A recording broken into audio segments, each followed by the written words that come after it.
నా కాలేజీ నా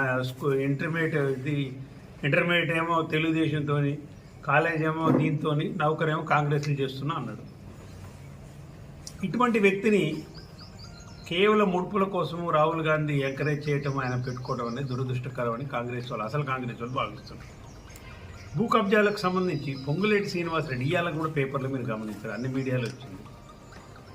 బస్తీని మొత్తం కూడా ఆక్రమణ చేయడానికి పూనుకుంటుంది పొంగులేటి శ్రీనివాసరెడ్డి.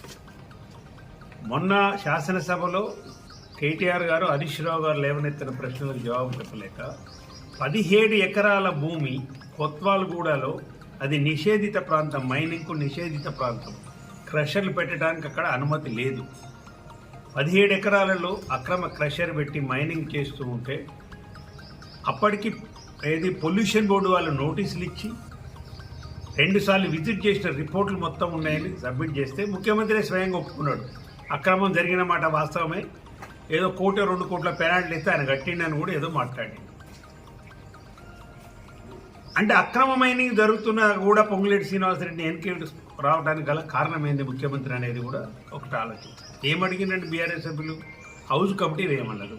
ఇది జాగ్రత్తగా వినాలి, మనం తెలంగాణ ప్రజలు కూడా గమనించాలి. హౌస్ కమిటీ అంటే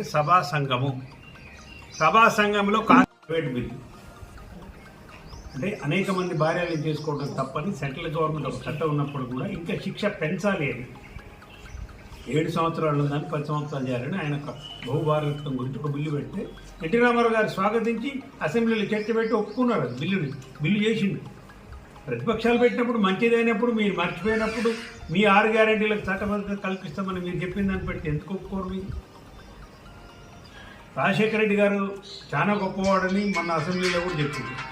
రాజశేఖర రెడ్డి గారు స్వయంగా ఓబులాపురం మైన్స్లో ఇట్లనే జాయింట్ పార్లమెంట్, అది హౌస్ కమిటీ వేయమని, సభా సంఘం వేయమని ఆనాడు తెలుగుదేశం పార్టీ వాళ్ళు డిమాండ్ చేస్తే ప్రతిపక్ష నాయకుని అధ్యక్షతన, నాగం జనార్దన్ రెడ్డి గారి అధ్యక్షతన ఓబులాపురం మైన్స్ సంబంధించి సభా సంఘం వేసిన రాజశేఖర రెడ్డి గారు. వేయండి మీరు కూడా అదే. మరి ఇవన్నీ ఏవి లేవు, ఏ ఆచారాలు లేవు, అసెంబ్లీ మా డీసెన్సీ లేదు. అసెంబ్లీ అంటే ఏమంటారు, దానికి సంబంధించి ఆయన అడ్డగోలుగా మాట్లాడటానికి, తిట్లు తిట్టడానికి ఉపయోగించే వేదికగా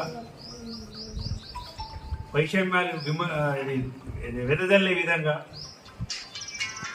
తన అసమర్థతను కప్పిపుచ్చుకో విధంగా ఇప్పుడు చేస్తుంటే తప్ప దీంట్లో ఏం లేదు. ప్రజలు ఆల్రెడీ అందరూ గమనిస్తున్నారు. ఈనాడు రైతులకు జరుగుతుంది. మళ్ళీ ఒకసారి ఇప్పుడు ఒక్కొక్క ఎకరానికి వేసినారు రైతు బంధు, 1 ఎకరం పడ్డారు. ఏమని చెప్పినారండి, అసెంబ్లీ కాగానే మొత్తం వేసేస్తామన్నారు. బడ్జెట్లు ఎక్కడ కేటాయించారు, రైతు బంధుకి ఎక్కడ